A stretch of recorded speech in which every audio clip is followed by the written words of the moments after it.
Assalamualaikum warahmatullahi wabarakatuh. Perkenalkan, nama saya Farah Faira Murzani, dan di sini saya akan menjelaskan hasil dari tugas 3 BDL milik saya. Nah, tugas 3 ini merupakan tugas lanjutan dari tugas sebelumnya, yaitu tugas 2. Maka dari itu, database dan tabel yang digunakan sama dengan tugas sebelumnya. Di sini sudah ada 5 tabel, yaitu yang pertama ada tabel dosen, kemudian tabel mata kuliah, kemudian tabel pendidikan, tabel publikasi, dan tabel aktivitas lain. Nah, kita langsung saja masuk ke tugas tiganya.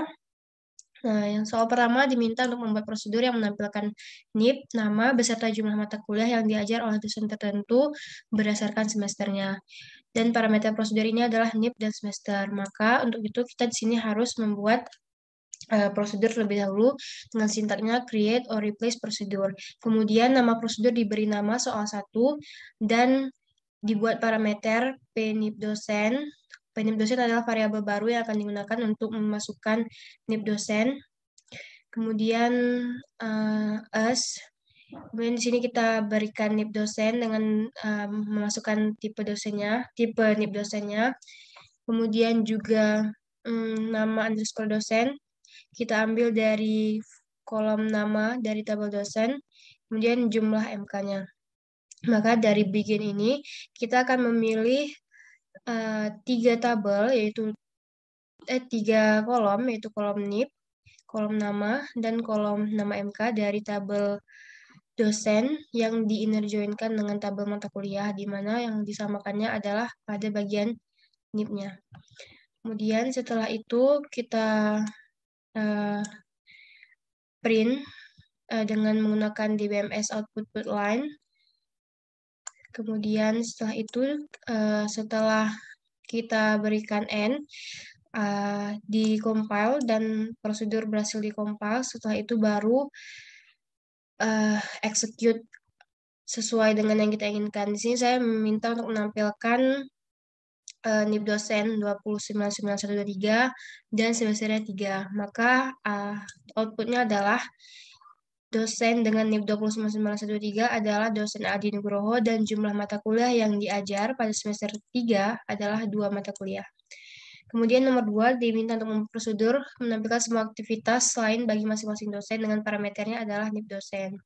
Nah, pertama di sini seperti tadi juga membuat prosedur terlebih dahulu dengan diberi nama soal 2, kemudian parameternya itu NIP dosen. Kemudian diambil seluruh kolom dari tabel aktivitas lain, itu kolom NIP, kolom nama kegiatan, kolom deskripsi, kolom tanggal mulai, kolom tanggal akhir, kolom peran, dan kolom lokasi. Kemudian setelah itu, pada bagian syntax begin-nya, akan kita select semua kolom dari tabel aktivitas lain dan juga kolom NIP dari tabel dosen. Kemudian kita masukkan ke dalam variabel baru, yaitu variabel NIP, nama, kemudian deskripsi, mulai, akhir, peran, dan lokasi.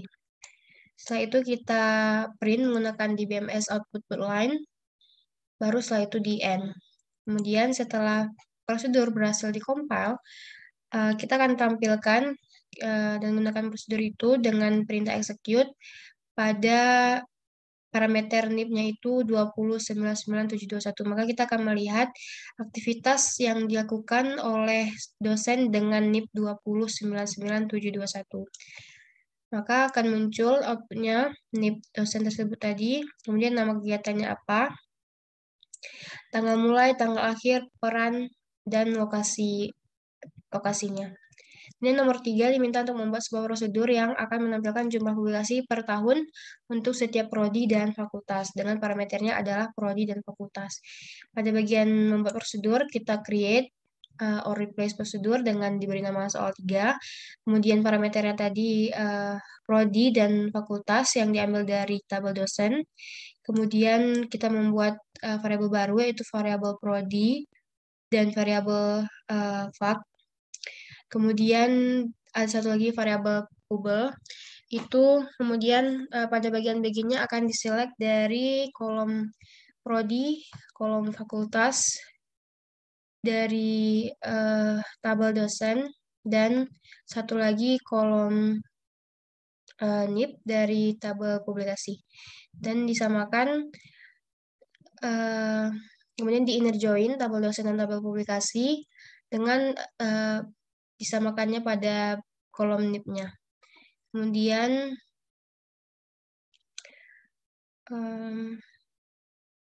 setelah di end dan prosedur berhasil di-compile, akan di-execute dengan parameternya teknik sipil dan teknik, maka outputnya adalah prodi teknik sipil dengan fakultas teknik, jumlah publikasi dari semua dosen yang ada di prodi teknik sipil dan fakultas teknik adalah sebanyak 4 buah. Kemudian pada nomor 4 diminta untuk membuat prosedur yang berfungsi untuk menambahkan data yang baru ke dalam tabel dosen. Nah, kemudian di sini kita buat terlebih dahulu create or replace prosedur dengan diberi nama soal 4. Kemudian kita dalam parameternya kita buat seluruh kolom sesuai dengan kolom yang ada pada tabel dosen. Karena di sini kita ingin membuat prosedur yang berfungsi untuk menambahkan data baru ke dalam tabel dosen. Maka parameternya adalah semua kolom yang ada di tabel dosen, yaitu kolom NIP, kolom nama, jabatan, pangkat, nomor HP, email, prodi, dan fakultasnya. Kemudian setelah itu kita berikan type-nya, kemudian akan pada bagian begini akan dibuat fungsi insert into dosen dengan parameternya semua kolom yang ada pada tabel dosen, dan values-nya dibuat sama. Jadi nanti ketika ingin memasukkan data baru tidak usah menggunakan cara manual, jadi bisa langsung menggunakan fungsi soal 4 ini. Kemudian pada nomor 5 diminta untuk membuat sebuah fungsi yang mengembalikan jumlah dosen berdasarkan prodinya, dan parameter fungsi ini adalah nama prodi tersebut. Pada bagian membuat fungsi, kita pertama di sini membuat fungsinya, dengan fungsinya diberi nama soal 5. Kemudian parameternya prodi yang diambil dari tabel dosen. Kemudian beginnya akan di-select kolom prodi, kemudian akan di-count berapa jumlahnya. Kemudian dimasukkan ke dalam variabel baru, yaitu prodi dan jumlah. Dan pada bagian where-nya, prodi pada dosen sama dengan P prodi, atau P prodi ini adalah variabel baru untuk prodi. Kemudian return jumlahnya untuk menampilkan jumlahnya, kemudian N. Nah, setelah itu kita akan select dari soal 5 tadi, dari fungsi soal 5 tadi, kita select teknik sipil, kemudian kita akan lihat berapa jumlah dosen yang ada pada prodi teknik sipil. Maka ternyata hasilnya adalah jumlah dosen yang ada pada teknik sipil ada 2. Kemudian prosedur 6 ini diminta untuk membuat fungsi yang mengembalikan jumlah publikasi untuk setiap dosen per tahun dengan parameternya adalah NIP dosen dan tahun publikasi. Maka kita langsung buat create or replace function dengan namanya soal 6 dan parameternya NIP dan publikasi, yang diambil NIP dari tabel dosen dan publikasi tahun diambil dari publikasi. Kemudian bagian beginnya kita select dari kolom NIP dari tabel dosen, kolom tahun dari tabel publikasi, dan kita count NIP yang ada pada tabel dosen.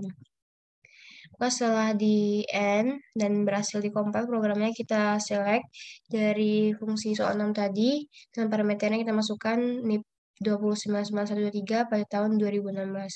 Maka akan keluar hasilnya, ternyata pada tahun 2016, dosen dengan NIP 29123 hanya menerbitkan 1 publikasi.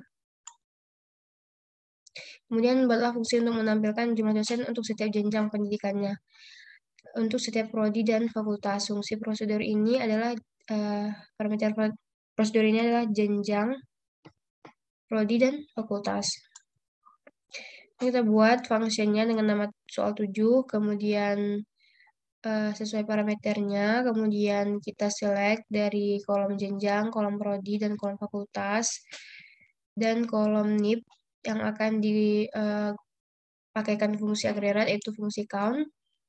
kemudian kita return jumlah dosennya. Maka setelah fungsi berhasil di-compile, kita select dari fungsi soal 7 dengan parameter pertama adalah jenjang dosen S3, prodinya teknik sipil, dan fakultasnya teknik, maka akan keluar dosen yang sesuai dengan kriteria, yaitu ada 2 dosen. Jumlah dosen, maaf, di sini harusnya teknik, jumlah dosen teknik yang jenjang S3. Kemudian fungsi untuk mengenalkan nama dosen berdasarkan huruf awal namanya.